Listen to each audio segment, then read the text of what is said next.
Dan di sana Ayu melihat ada 3 mobil ambulan. Seperti ada suara kuku yang seolah-olah memainkan ventilasi udara. Krak, krak, krak.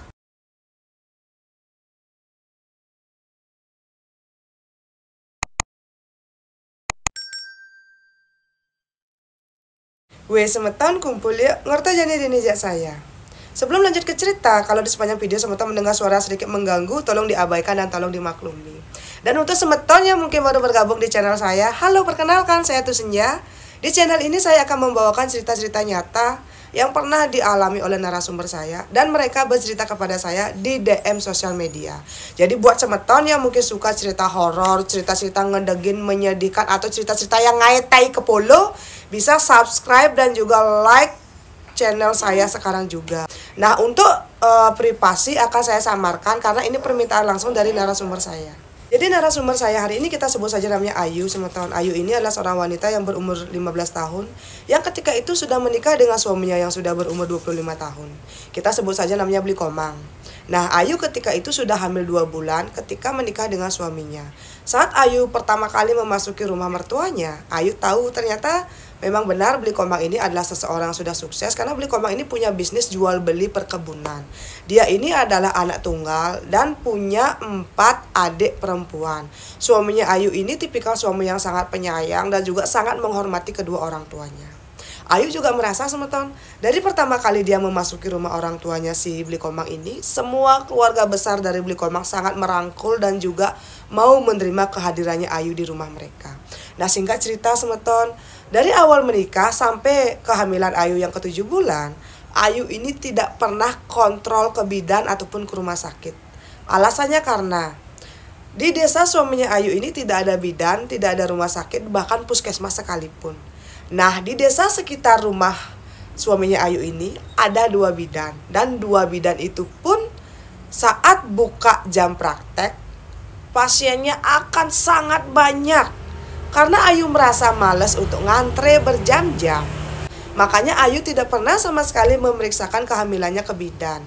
Waktu itu Ayu juga diberitahu oleh suami dan juga ipar-iparnya semeton, kalau ada 1 rumah sakit dan 1 puskesmas yang jaraknya itu paling dekat dari desanya Ayu sekitar 10 kilo. Jadi kalau Ayu mau ke rumah sakit ataupun ke puskesmas tersebut, Ayu harus diantarkan oleh suaminya naik mobil pickup. Nah, waktu itu memang semeton bisnis suaminya ini lagi sedang naik-naiknya. Makanya suaminya ini sangat fokus dulu mencari bekal untuk biaya persalinan nanti.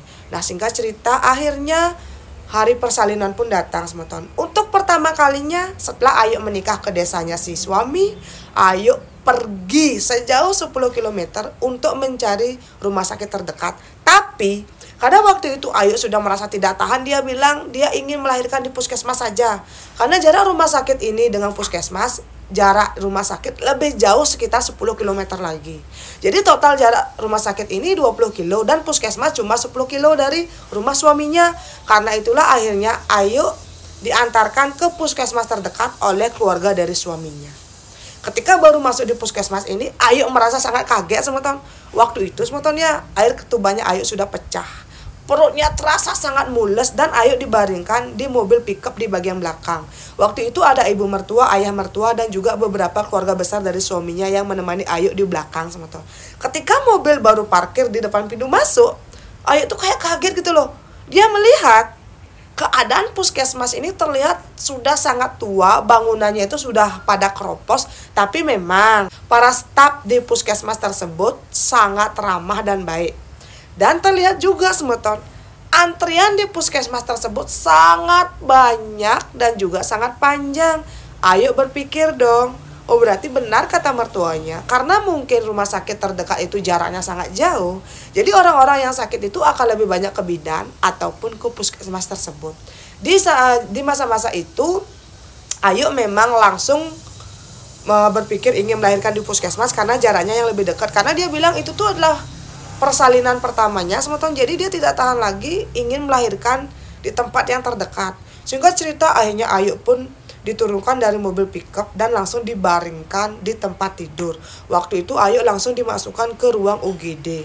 Nah, setelah pengecekan sekian, akhirnya setelah 5 jam Ayu nyakit, putra pertamanya lahir. Astung Kare semeton, putra pertamanya ini sehat dan juga lahir dengan sempurna. Keluarga besar dari suaminya Ayu sangat bersyukur semeton karena Ayu bisa melahirkan anak laki-laki.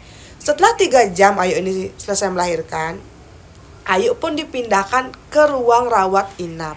Ruang rawat inapnya ini mungkin jaraknya itu cuma sekitar 10 meter dari ruang UGD. Dan posisi puskesmasnya ini bentuknya itu kayak bentuk L semeton. Baru masuk itu langsung pintu menuju ke UGD. Nah, ketika kita masuk dan belok kanan, di kanan sebelah parkir itu adalah ruang rawat inap yang waktu itu kamarnya sekitar 3 atau 4 kamar. Tapi kebetulan kamar yang memang ditempati oleh si Ayu ini adalah kamar pertama yang kondisinya itu masih paling bagus dan paling bersih. 3 kamar yang ada di sebelah kamarnya Ayu ini benar-benar sepi, korden, jendela, dan pintunya ini tertutup rapat. Dan kelihatan sekali semata menurut Ayu ya, dari luar ketiga kamar ini benar-benar terlihat lusuh seolah-olah memang bangunan ini sudah berumur sangat tua. Saat Ayu melihat ke luar jendela, di sana tuh ada tempat parkir mobil ataupun sepeda motor staf dari puskesmas tersebut. Dan di sana Ayu melihat ada 3 mobil ambulan. 1 mobil ambulan masih terlihat bagus dan juga layak pakai. Dan ada terlihat 2 mobil ambulan yang mungkin sudah tidak dipakai dan memang ditaruh begitu saja di bucu parkir tersebut. Nah, dari pemandangan yang Ayu lihat di depan, Ayu bisa menyimpulkan kalau sepertinya ini adalah parkir khusus untuk staf puskesmas. Nah, di samping tempat parkir staf puskesmas ini adalah kayak kantin semeton, dan kantinnya ini langsung terbuka ke jalan raya. Jadi kalau ada orang-orang yang mengantre ingin berobat ke puskesmas, mereka akan langsung berbelanja di kantin tersebut. Nah, waktu itu dari pagi memang Ayu sudah nyakit sampai sore harinya semeton. Di sore itu rame sekali saudara dan juga tetangga-tetangga dari rumah suaminya yang menjenguk Ayu semeton. Ada yang membawakan uang, ada yang membawakan beras, roti, dan lain sebagainya. Sekitar jam 9 malam, orang-orang yang berdatangan sudah mulai sepi. Dan waktu itu yang ada hanya Ayu, ibu mertua, dan juga ketiga ipar wanita dari si Ayu. Ayah mertua dan juga suaminya berpamitan ingin pulang sebentar karena ingin mengubur ari-ari dari anaknya si Ayu. Nah, ketika itu semeton Ayu merasa sudah sangat capek. Dia minta kepada ibu mertuanya untuk menjaga sebentar putranya karena dia ingin tidur sebentar. Nah, ketika itu Ayu meminta kepada ibu mertuanya untuk menutup gorden yang langsung berhadapan dengan parkir puskesmas, dan ibunya pun menutup pintu dan juga gorden. Ibunya bilang dengan ketiga iparnya Ayu akan menunggu di depan kamar dan Ayu diminta untuk tidur. Nah, anaknya Ayu ini dibaringkan di samping tempat tidurnya si Ayu semeton. Jadi di ruang inap itu cuma ada Ayu dengan putranya saja. Nah, sebelum Ayu ini bisa tertidur lelap, dia mendengar ibu mertua dan juga ketiga iparnya ini sedang mengobrol sambil ngopi-ngopi cantik di depan kamar inapnya si Ayu. Ayu pun bersyukur semeton dia punya ipar dan juga ibu mertua yang sangat mengasihani dia. Nah, ketika itu di dalam ruang inap ini semeton kan ada 2 jendela. Jendela di sebelah kiri, yang jendela sebelah kiri ini tuh bertepatan dengan menghadap keluar kamar yang di depannya itu ada parkir sepeda motor dari staf puskesmas. Dan jendela di sebelah kanannya Ayu ini kalau dibuka pemandangannya itu belakang puskesmas dan langsung ada kayak pagar beton yang mengelilingi puskesmas tersebut. Setelah beberapa menit berlalu semeton akhirnya Ayu pun bisa tertidur. Tapi anehnya kok di dalam ruangan ini kok udaranya itu makin terasa panas semeton. Yang menurut Ayu ya, puskesmasnya ini tapi masih berada di pinggir kota. Di sekeliling puskesmas ini padat penduduk tapi masih dikelilingi dengan banyak banget hutan. Kok tiba-tiba udaranya sepanas itu? Ayu pun membuka baju dan hanya menggunakan kamen untuk dipakai sekedar di atas dada gitu loh teman-teman. Dia pun kembali berbaring. Tapi kok makin lama suasananya itu udaranya juga makin panas. Dan kok Ayu tuh tidak mendengar suara siapapun yang ada di depan kamarnya dia. Nah ketika itu Ayu pun melihat putra kecilnya masih tertidur lelap. Dan tiba-tiba Ayu ingin BAB. Ketika Ayu melihat sekeliling kamar, ternyata di sana tidak ada kamar mandi semeton, karena memang puskesmas ini kan berada di pelosok, jadi mungkin fasilitasnya itu benar-benar sederhana dan apa adanya saja. Ayu pun memanggil ibu mertuanya, tapi ibu mertuanya tidak menyahut. Waktu itu yang menyahut adalah adik ipar kedua, ketiga, dan juga keempat semeton. Nah waktu itu ketika adik iparnya ini bilang kalau ibu mertuanya si Ayu ini sedang ke kantin karena ingin membelikan Ayu makanan. Ayu meminta tolong dong kepada adik ipar kedua untuk mengantarnya ke kamar mandi dan meminta adik ipar ketiga dan keempat menjaga putranya di kamar tersebut. Akhirnya Ayu pun dengan tertatih-tatih dibopong oleh adik ipar kedua menuju ke kamar mandi. Nah kamar mandinya ini persis berada di sebelah kanan dari kamarnya si Ayu. Waktu itu Ayu pun langsung masuk ke kamar mandi dan meminta adik iparnya menunggu di luar. Nah Ayu pun di dalam kamar mandi semeton, dia pun BAB gitu loh. Menurut Ayu semeton ya, kamar mandi ini terlihat sangat tua semeton. Gimana aja kayak kamar mandi yang zaman dahulu yang kotor, airnya juga sedikit keruh, dan klosetnya itu juga sedikit sudah berkerak. Nah, di belakang tempatnya Ayu ini jongkok adalah kayak ventilasi udara gitu loh semeton. Kok Ayu ini mendengar seperti ada suara kuku yang seolah-olah memainkan ventilasi udara. Krak, krak, krak, krak. Itu suaranya berkali-kali sampai-sampai Ayu berkali-kali melihat ke atas, tapi dia tidak melihat apapun. Ayu pun mengabaikan itu semua karena dia berpikir, oh mungkin ventilasinya ini sudah karatan, makanya suaranya kayak begitu. Setelah Ayu selesai BAB, dia pun keluar dengan tertatih-tatih, perutnya masih sakit semeton. Karena Ayu ini kan melahirkan normal. Tapi astungkaranya Ayu ini tidak dijahit sama sekali di bagian intim karena bayinya ini lahirnya itu kecil, beratnya itu cuma sekitar 2,1 apa 2,3. Setelah itu Ayu pun keluar, kemudian dipapah kembali oleh adik iparnya masuk ke dalam kamar tidur. Nah karena Ayu merasa sangat panas, Ayu pun meminta kepada adik ipar keduanya membuka tirai atau gorden di jendela sebelah kiri, atau jendela ini yang langsung pemandangannya los ke area parkir puskesmas sore. Nah ketika itu semeton, ibu mertuanya pun datang, ayah mertuanya dan juga suaminya datang. Setelah malam itu mereka pun makan bersama dan ibu mertua dan juga adik iparnya yang kedua, ketiga, dan keempat ini tidur di dalam ruang inap.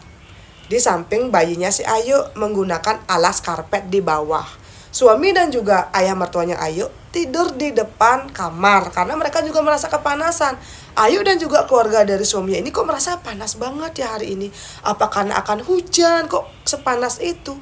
Di malam itu tiba-tiba Ayu terbangun sekitar jam 12 malam. Kenapa Ayu tahu itu jam 12 malam? Karena memang di kamar itu ada jam dinding. Ya, tiba-tiba Ayu terbangun dan dia pun merasa sangat panas, tidak bisa tidur, jadi dia duduk sebentar. Sesekali Ayu ini memberikan ASI kepada putra pertamanya. Dan setelah Ayu ini memberikan ASI, dia pun duduk. Kebetulan Ayu ini duduk langsung menghadap ke jendela di sebelah kiri. Nah, ketika itu halaman parkir yang ditujukan khusus untuk pegawai puskesmas terlihat sangat gelap gulita. Di area parkir itu hanya ada satu lampu penerangan dan itu mungkin balonnya cuma 5 watt semeton. Nah waktu itu semeton, saat Ayu, ini kan Ayu duduk ya, di depannya ini kan ada kayak jendela gitu loh. Itu tuh jendela kaca yang memang ada terali besinya. Waktu itu Ayu kok melihat pintu gerbang di ujung parkiran ini tertutup. Kok dia mendengar kret, kret, kret. Dia melihat dengan seksama, oh ternyata ada sapam yang baru masuk dan membuka pintu gerbang. Setelah sapam ini masuk, kemudian sapam ini berbalik dan menutup pintu gerbang ini lagi. Nah waktu itu si sapam ini berjalan mendekati jendela kamarnya Ayu. Sapam ini kayak tersenyum dan mengangguk kepada Ayu. Ayu pun tersenyum juga membalas senyuman dari si Pak Sapam ini. Kemudian si Pak Sapam ini masuk ke toilet yang berada persis di sebelah kanan kamar rawat inapnya si Ayu. Nah waktu itu semeton, Ayu mendengar dengan jelas loh, si Pak Sapam ini masuk dan keluar dari toilet tersebut. Setelah Pak Sapam ini memakai ke toilet, Pak Sapam ini kembali melihat Ayu dari luar. tersenyum dan kembali keluar, membuka dan menutup pintu gerbang di ujung jalan. Ayu pun kayak, oh ternyata puskesmas ini walaupun sudah tua, ada sapamnya gitu loh. Nah waktu pun berlalu, semeton berkali-kali anaknya ini bangun dan berkali-kali juga Ayu berusaha untuk memberikan susu kepada anaknya. Ibu mertuanya juga sekali-kali bangun untuk membantu Ayu menenangkan putranya. Entah kenapa di malam itu Ayu tidak bisa tidur sama sekali karena dia merasa kok panas sekali ya ruangan tersebut. Nah singkat cerita semeton, waktu itu Ayu melihatlah Pak Sapam yang tadi masuk ke kamar mandi kembali datang dan membuka kemudian menutup lagi pintu gerbang di ujung jalan. Si Pak Sapam ini terlihat seperti memanaskan mobil ambulan. Nah waktu itu Ayu pun keluar kamar dan duduk di depan kamar. Dia melihat suami dan juga ayah mertuanya masih tertidur pulas semeton. Suami dan ayah mertuanya ini memakai kamen sarung dan juga jaket. Mereka terlihat sangat kedinginan gitu loh. Tapi kok Ayu tetap saja merasa kepanasan. Ketika Ayu duduk di depan kamar inapnya, Ayu ini mengobrol lah dengan Pak Sapam. Ayu bertanya, Pak lagi ngapain? Nah Pak Sapam menjelaskan dia lagi memanaskan mobil ambulan. Karena siapa tahu nanti adalah warga yang membutuhkan mobil tersebut gitu. Oh iya Pak, Ayu ini sempat loh semeton beberapa kali ngorte dan ngobrol yang hal-hal yang agak sensitif dengan si Pak Sapam ini. Pak Sapam yang maksudnya hal-hal sensitif tuh kayak Pak Sapam bercerita semeton kalau mobil ambulan ini mungkin usianya sudah sekitar 15 tahun di puskesmas tersebut. Katanya sebentar lagi puskesmas ini akan direnovasi dan kemungkinan mobil ambulan ini juga akan diganti dengan mobil yang baru. Pak Sapam juga bercerita kalau mobil ambulan ini benar-benar berjasa untuk puskesmas tersebut semeton, karena mobil ambulan ini adalah mobil pertama yang dimiliki oleh puskesmas itu. Wih Ayu pun ngorto kanging kau dengan si Pak Sapam. Ketika itu Ayu melihat mobil ambulan yang baru ini memang kondisinya masih sangat bagus dan ada 2 bangkai mobil ambulan yang mungkin sudah tidak terpakai. Ayu pun bertanya dong, Pak ini 2 mobil ambulannya memang sudah tidak dipakai ya? Nah Pak Sapam ini bilang, iya ini memang sudah tidak dipakai karena katanya salah satu mobil ambulan yang tidak terpakai ini dulu pernah menjemput orang sakit. Tapi karena mungkin keadaan mobilnya yang sudah tua dan juga sudah tidak layak pakai, tiba-tiba ambulan yang sedang menjemput orang sakit ini remnya blong dan kecelakaan. Dan waktu itu sopir beserta dengan asistennya dan juga pasien yang ada di jok belakang berpulang. Itulah yang menyebabkan ambulan ini tidak digunakan lagi dan ditaruh begitu saja di parkiran tersebut.